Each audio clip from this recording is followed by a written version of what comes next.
Hi hello ವೀಕ್ಷಕರೇ, ಇದು HRM kitchen. ಇಲ್ಲಿ ನಾವು ನಿಮಗಾಗಿ ಹೊಸ ಹೊಸ ರೆಸಿಪಿನ ತರ್ತಾ ಇದ್ದೀವಿ. ಅದು ಇವತ್ತಿನಿಂದ ಅಂದರೆ ಗೌರಿ ಗಣೇಶ ಹಬ್ಬದ ಪ್ರಯುಕ್ತ ನಾವು ಶುರು ಮಾಡಿರೋವಂಥ ಒಂದು ಹೊಸ ಯೂಟ್ಯೂಬ್ ಚಾನೆಲ್.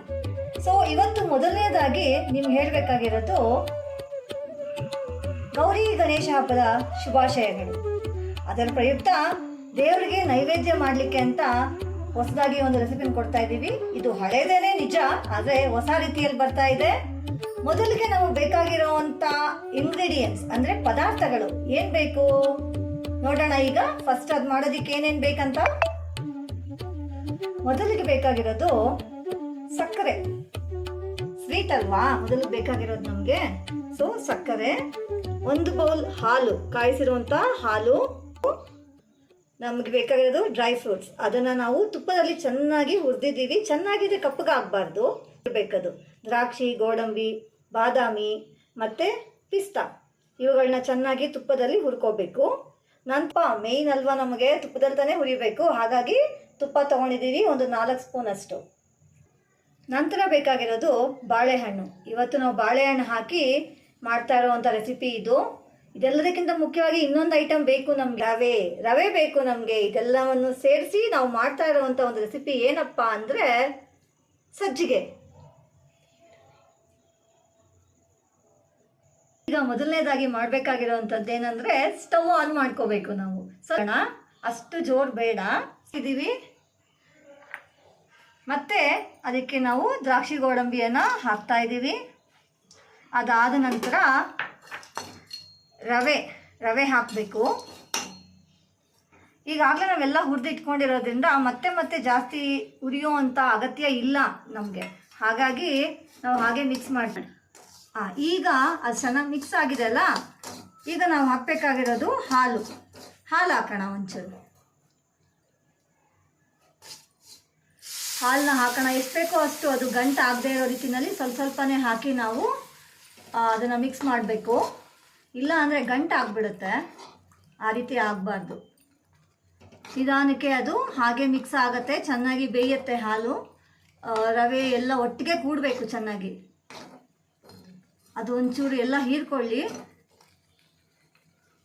ಈಗ ಹೀರ್ಕೊಳ್ತಾ ಇದೆ ನೋಡಿ, ಅದು ರವೆ ಎಲ್ಲ ಮಿಕ್ಸ್ ಆಗಿದೆ. ನಾವು ಹಾಕಿರೋ ಡ್ರೈ ಫ್ರೂಟ್ಸು, ರವೆ, ಹಾಲು ಎಲ್ಲ ಚೆನ್ನಾಗಿ ಹೀರ್ಕೊಂಡು ಮಿಕ್ಸ್ ಆಗ್ತಾ ಇದೆ. ಈಗ ನೆಕ್ಸ್ಟ್ ಹಾಕಬೇಕಾಗಿ ಸಕ್ಕರೆ ಹಾಕೋಣ.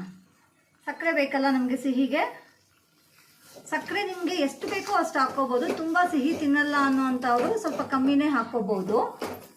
ಸಿಹಿ ಜಾಸ್ತಿ ಇಷ್ಟಪಡೋವಂಥವ್ರು 1-2 ಸ್ಪೂನ್ ಜಾಸ್ತಿ ಹಾಕ್ಕೋಬೋದು. ಈಗ ಚೆನ್ನಾಗಿ ಮಿಕ್ಸ್ ಮಾಡೋಣ. ಆ ಸಕ್ಕರೆ ಸ್ವಲ್ಪ ನೀರು ಬಿಟ್ಕೊಳ್ಳುತ್ತೆ, ಇನ್ನೂ ಸ್ವಲ್ಪ ತೆಳುವಾಗುತ್ತೆ ಅದು ಸಜ್ಜಿಗೆ ನಾವು ಮಾಡ್ತಾ ಇರೋವಂಥದ್ದು. ಅಂದರೆ ಒಂಚೂರು ರುಚಿಗೆ ಬೇಕು ಅಂದರೆ ಕೆಲವು ಸಾಲ್ಟ್ ಹಾಕ್ಕೊಳ್ಳೋವಂಥ ಅಭ್ಯಾಸ ಇದೆ. ಒಂದು ಚಿಟ್ಕ ಉಪ್ಪನ್ನು ಹಾಕ್ತಾರೆ. ಇಲ್ಲಿ ನಾವು ಉಪ್ಪನ್ನು ಹಾಕ್ತಾ ಇಲ್ಲ, ಬೇಕಿದ್ರೆ ನೀವು ಹಾಕ್ಕೋಬೋದು.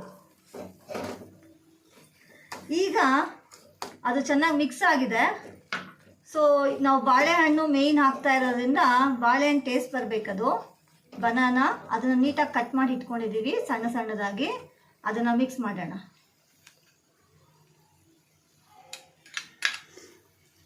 ಈ ಬಾಳೆಹಣ್ಣು ನಿಮಗೆ ಡೈಜೆಷನ್ಗೆ ತುಂಬ ಒಳ್ಳೆಯದಾಗುತ್ತೆ. ಆ್ಯಕ್ಚುಲಿ ಈ ಎಲ್ಲ ಒಂದು 5-6 ರೀತಿ ಪದಾರ್ಥ ಹಾಕಿರೋದ್ರಿಂದ ನೀವು ದೇವರಿಗೆ ಅಭಿಷೇಕ ಮಾಡಿದಷ್ಟೇ ಪುಣ್ಯ ಸಿಗುತ್ತೆ ನಿಮಗೆ. ಹಾಲಿದೆ, ತುಪ್ಪ ಇದೆ, ಡ್ರೈ ಫ್ರೂಟ್ಸ್ ಇದೆ, ಬಾಳೆಹಣ್ಣಿದೆ, ಇನ್ನೇನು ಬೇಕಲ್ವಾ ದೇವ್ರ ನೈವೇದ್ಯ ಮಾಡೋಕ್ಕೆ. ಈಗ ಇದು ಚೆನ್ನಾಗಿ ಮಿಕ್ಸ್ ಆಗಿದೆ ಅಲ್ಲ, ಈಗ ಸ್ವಲ್ಪ ಅದ್ರ ಮೇಲೆ 1 ಸ್ಪೂನ್ ತುಪ್ಪ ಹಾಕೋಣ, ಇನ್ನೂ ಚೆನ್ನಾಗಿರುತ್ತೆ. ನೋಡೋಣ ಇಲ್ಲಿ ಎಷ್ಟು ಹಾಕ್ತಿರೋ ಅಷ್ಟು ಟೇಸ್ಟ್ ಕೊಡುತ್ತೆ. ಯಾಕಂದರೆ ನಮ್ಮ ದೇಹಕ್ಕೆ ಪ್ರತಿಯೊಂದು ಪದಾರ್ಥಗಳು ಬೀಳಲೇಬೇಕು.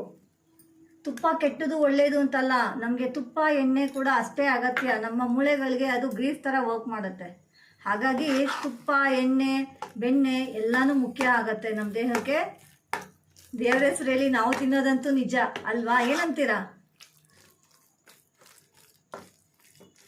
ಈಗ ನಮ್ಮ ಒಂದು ಸಜ್ಜಿಗೆ ರೆಡಿ ಇದೆ ದೇವರಿಗೆ ನೈವೇದ್ಯ ಮಾಡಲಿಕ್ಕೆ. ಎಸ್, ರೆಡಿಯಾಗಿದೆ. ಈಗ ಕೊನೆಯದಾಗಿ ಫೈನಲ್ ಟಚ್, ಏಲಕ್ಕಿ ಪುಡಿ. ಅದಿಲ್ಲದೆ ನಮ್ಮ ಸ್ವೀಟ್ ಯಾವುದೇ ಸ್ವೀಟ್ ಕೂಡ ಮುಗಿಯೋದಿಲ್ಲ ಅನಿಸುತ್ತೆ. ಅದನ್ನು ಟಚ್ ಕೊಟ್ಟ ಮೇಲೇ ಅದು ಪರಿಪೂರ್ಣ ಆಗೋದು. ಆ ಏಲಕ್ಕಿ ಘಮ ಬಂದು ಚೆನ್ನಾಗಿರುತ್ತೆ, ಜೊತೆಗೆ ಡೈಜೆಷನ್ಗೂ ಒಳ್ಳೆಯದು. ನಮ್ಮ ಹಿಂದೂ ಸಂಪ್ರದಾಯದಲ್ಲಿ, ನಮ್ಮ ಭಾರತದಲ್ಲಿ ಈ ಸ್ಪೈಸಸ್ಗೆ ತುಂಬ ಮಹತ್ವ ಇದೆ. ಪ್ರತಿಯೊಂದು ಸ್ಪೈಸಸ್ ಕೂಡ ಒಂದೊಂದು ಥರದಲ್ಲಿ ಒಳ್ಳೊಳ್ಳೆ ಗುಣಗಳನ್ನ ಹೊಂದಿದೆ. ಸೊ ಏಲಕ್ಕಿ ಅನ್ನೋದು ಎಲ್ಲ ಸ್ವೀಟ್ಸ್ಗೂ ಯೂಸ್ ಆಗುವಂಥದ್ದು. ಇವನ್ ಖಾರದಲ್ಲೂ ಕೂಡ ಯೂಸ್ ಮಾಡ್ತೀವಿ. ಅದನ್ನು ಮುಂದೆ ಹೇಳ್ಕೊಡ್ತೀವಿ ನಿಮಗೆ, ಅದನ್ನು ಯಾವ ರೀತಿ ಯೂಸ್ ಮಾಡ್ಬೋದು ನಾವು ಖಾರ ಪದಾರ್ಥ ತಯಾರು ಮಾಡಬೇಕಾದ್ರೆ ಅನ್ನೋದನ್ನು ನೋಡೋಣ. ಈಗ ಇದು ರೆಡಿ ಇದೆ. ಈಗ ಒಂದು ಬೌಲಲ್ಲಿ ಹಾಕಿ ದೇವ್ರ ಮುಂದೆ ನೈವೇದ್ಯಕ್ಕೆ ಇಡೋದಷ್ಟೇ ಬಾಕಿ ಇದೆ. ಹಾಂ, ಈಗ ನಮ್ಮ ಸಜ್ಜಿಗೆ ರೆಡಿ ಇದೆ. ಎಲ್ಲ ರೆಡಿ ಮಾಡಿದ್ದೀವಿ. ಈಗ 1 ಸ್ಪೂನ್ ತುಪ್ಪ ಅದ್ರ ಮೇಲೆ ಹಾಗೇ ಹಾಕಿ, ನಂತರ 1-2 ದ್ರಾಕ್ಷಿ ಗೋಡಂಬಿಗಳನ್ನ ಅಲಂಕಾರಕ್ಕಿಟ್ಟು ದೇವ್ರ ಮನೆಗೆ ತೊಗೊಂಡೋಗಿ ನೈವೇದ್ಯಕ್ಕೆ ಇಡೋಣ ಅಲ್ವಾ? ಬನ್ನಿ. ದೀಪಂ ಜ್ಯೋತಿ ಪರಬ್ರಹ್ಮ. ಈಗ ದೇವರಿಗೆ ನೈವೇದ್ಯಕ್ಕೆ ಇಟ್ಟಿದ್ದೀವಲ್ಲ, ಎಸ್, ಇದು ನಮ್ಮ ದೇವರ ನೈವೇದ್ಯ ಇವತ್ತಿಂದು. ಇನ್ನೂ ಹೆಚ್ಚು ಏನೇನು ರೆಸಿಪೀಸ್ ಮಾಡ್ತೀವಿ ಅದನ್ನೆಲ್ಲ ವಾಚ್ ಮಾಡಬೇಕಂದ್ರೆ ನಮ್ಮ ಚಾನಲ್ಗೆ ಸಬ್ಸ್ಕ್ರೈಬ್ ಆಗಿ. ಇನ್ನೂ ಹೆಚ್ಚಿನ ರೆಸಿಪಿಗಳಿಗಾಗಿ ನಮ್ಮ ಚಾನಲ್ HRM ಕಿಚನ್ಸ್ಗೆ ಸಬ್ಸ್ಕ್ರೈಬ್ ಆಗಿ ಮತ್ತು ವಾಚ್ ಮಾಡಿ, ಲೈಕ್ ಮಾಡಿ, ಕಮೆಂಟ್ಸ್ ಮಾಡಿ. Thank you for watching.